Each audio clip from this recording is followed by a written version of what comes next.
காலை வணக்கம். மிக குறைந்த காலகட்ட அளவில் இந்த பத்திரிகையாளர் சந்திப்பை ஏற்படுத்த வேண்டிய ஒரு சூழல் இருந்த காரணத்தினால முறையாக ரெடி பண்ண முடியலை. தாமதத்திற்காகவும் சில நடந்த குறைபாடுகளுக்காகவும் மன்னிக்கவும்.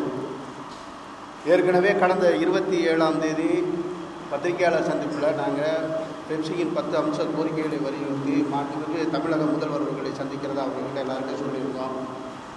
எங்களுக்கான மாண்புமிகு தமிழக முதல்வர் எங்களுக்கான சந்திக்கிற நேரத்தை நாளை காலை ஒதுக்கி கொடுத்துருக்கிற காரணத்தினால நாளை காலை அந்த மாபெரும் பேரணியை நடத்துறது அப்படின்னு சொல்லி நாங்கள் முடிவு செஞ்சுருக்கோம். இந்த துறையை பொறுத்தமட்டில் தொழிலாளர்கள் தெரியும், கிட்டத்தட்ட 70-90 ஆண்டுகளுக்கு மேலாக தமிழ் சினிமாவில் வேலை செஞ்சுக்கிட்டு இருக்காங்க. உலகம் முழுவதுமே தொழிலாளர்களுக்கு என்று ஒரு அமைப்பு இருக்கிறது, அவர்களுக்கான ஒரு அடையாளம் இருக்கிறது, ஒரு கொடி இருக்கிறது. இங்கே கூட கம்யூனிசத்தை பற்றி தெரிஞ்ச நிறைய நண்பர்கள்லாம் உட்கார்ந்துருக்காங்க.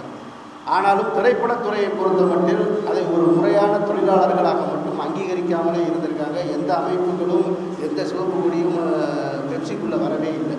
ஏங்கிற காரணம் எனக்கு புரியவே இல்லை. காரணம் இது ஒரு அன்ஆர்கனைஸ்டு அமைப்பு அப்படின்னு நினச்சி அவங்களே ஃபீல் பண்ணிட்டாங்க போல. ஆனால் குறைந்தபட்சம் ஒரு சுமை தூக்கும் தொழிலாளியாக இருக்கட்டும், ஒரு உணவு பரிமாறக்கூடிய தொழிலாளியாக இருந்தால் கூட எல்லாருக்கும் ஒரு அடையாளம் இருக்குது.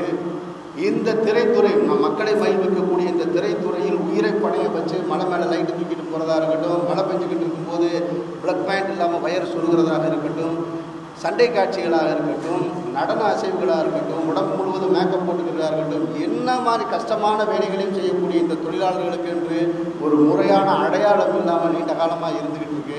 இது எல்லா கோரிக்கைகளையும் வலியுறுத்தி தான் நாளைய தினம் மாண்புமிகு தமிழக முதல்வர்களை சந்திக்க இருக்கோம். தமிழக முதல்வர் அவர்கள் எங்களுடைய கருத்துக்களை கேட்கிறதுக்கு நேரம் ஒதுக்கி தந்ததற்கு முதலில் எங்களின் சார்பாக எங்களுடைய மனமுறைந்த இந்த அடையாளங்கள்லாம் போவதற்காகவும் ஒவ்வொரு காலகட்டத்திலையும் நீங்கள் பார்த்துட்டு இருப்பீங்க. இந்த நாட்டு ஆட்சி மாற்றங்கள் நிறைய வரும் போகும். ஒவ்வொரு முறையும் பார்த்தீங்கன்னா இவர் அந்த கட்சி இவர் இந்த கட்சி அப்படின்னு சொல்லி ஒரு முத்திரையை குத்தி அதனால் தொழிலாளர்களும் ஒட்டுமொத்த திரைப்படத்துறையுமே கொஞ்சம் பின்னடைவை சந்திக்கக்கூடிய சூழ்நிலை இருக்கிறது. அதனால் நாங்கள் என்ன முடிவு பண்ணோம்னா, இந்த தடவை பெப்சி தொழிலாளர்கள் அவர்கள் முதலில் உழைக்கும் கட்சி, அதுதான் உழைக்கிற கட்சி தான் இங்கே முதலில் இருக்கிறது. நிச்சயமாக ஒவ்வொருத்தருக்கும் மனசுக்குள்ள தங்களுடைய சொந்த கருத்து இருக்கும். நான் இந்த கட்சிக்கு ஓட்டு போகலாம், இந்த கட்சிக்கு ஓட்டு போகலாம், அது அவர்களுடைய தனிப்பட்ட விருப்பம். தொழிலாளர்கள் அனைவரும் ஒற்றுமையாக இருக்கணும். பெப்சி தொழிலாளர்கள் எல்லோரும் ஒற்றுமையாக இருக்கணும். முதன்முறையாக நாங்கள் எங்களுக்கான ஒற்றுமைக்கான அடையாளமாக புதிதாக கொடி ஒன்றை அறிமுகம் செய்ய இருக்கிறோம். இன்றைக்கு அந்த கொடியை அறிமுக விழாவும் நாளை காலை எழும்பூர் ராஜரத்னம் ஸ்டேடியத்திலிருந்து மாபெரும் பேரணியாக சென்று மாண்புமிகு தமிழக முதல்வர்களை சந்தித்து திரைத்துறை குறித்த அனைத்து விஷயங்களையும், இது வெறும் தொழிலாளர்கள் பிரச்சனை மட்டும் இல்லை, ஒட்டுமொத்த இண்டஸ்ட்ரியோட பிரச்சனை, ப்ரொடியூசர் சார்பாகவும் சரி, டைரக்டர் சார்பாகவும் சரி, எக்ஸிக்யூட்டிவ் எங்களுடைய கருத்துக்களை நாளைக்கு தெரிவிக்க இருக்கிறோம். முதலில் அந்த கொடியை நாங்கள் அறிமுகம் செய்ய இருக்கிறோம்.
பெப்சியினுடைய இதில் முக்கியமான கருத்து ஒன்று நான் இங்கே பதிவு பண்ணியிருக்கேன். இப்போ பெப்சி அப்படின்னு சொல்லி அறிமுகப்படுத்தியிருக்கிற இந்த கொடி, இந்த கொடி இப்படியே தான் இருக்கும், இந்த தொழிலாளர்கள் இதே ஒற்றுமையோடு தான் இருப்பாங்க. ஆனால் ஒன்றே ஒன்று மட்டும் இன்னும் சில காலத்தில் மாறிடும். அதையும் நான் இங்கே முக்கியமாக பதிவு பண்ண காத்திருக்கேன். பெப்சி என்பது film employees federation of south India அப்படின்றதான் அதனுடைய அர்த்தம். ஆனால் அது இன்னும் கூடிய விரைவில் பெப்டா என்று மாறும். அது நிச்சயமாக நடந்தே தீரும். பெப்டா என்பது film employee federation of Tamil Nadu, Tamil Nadu திரைப்பட தொழிலாளர்கள் சங்கமாக விரைவில் மாறும். இதில் எந்த உள்நோக்கமும் கிடையாது. காரணம் என்ன அப்படின்னு கேட்டிங்கன்னா,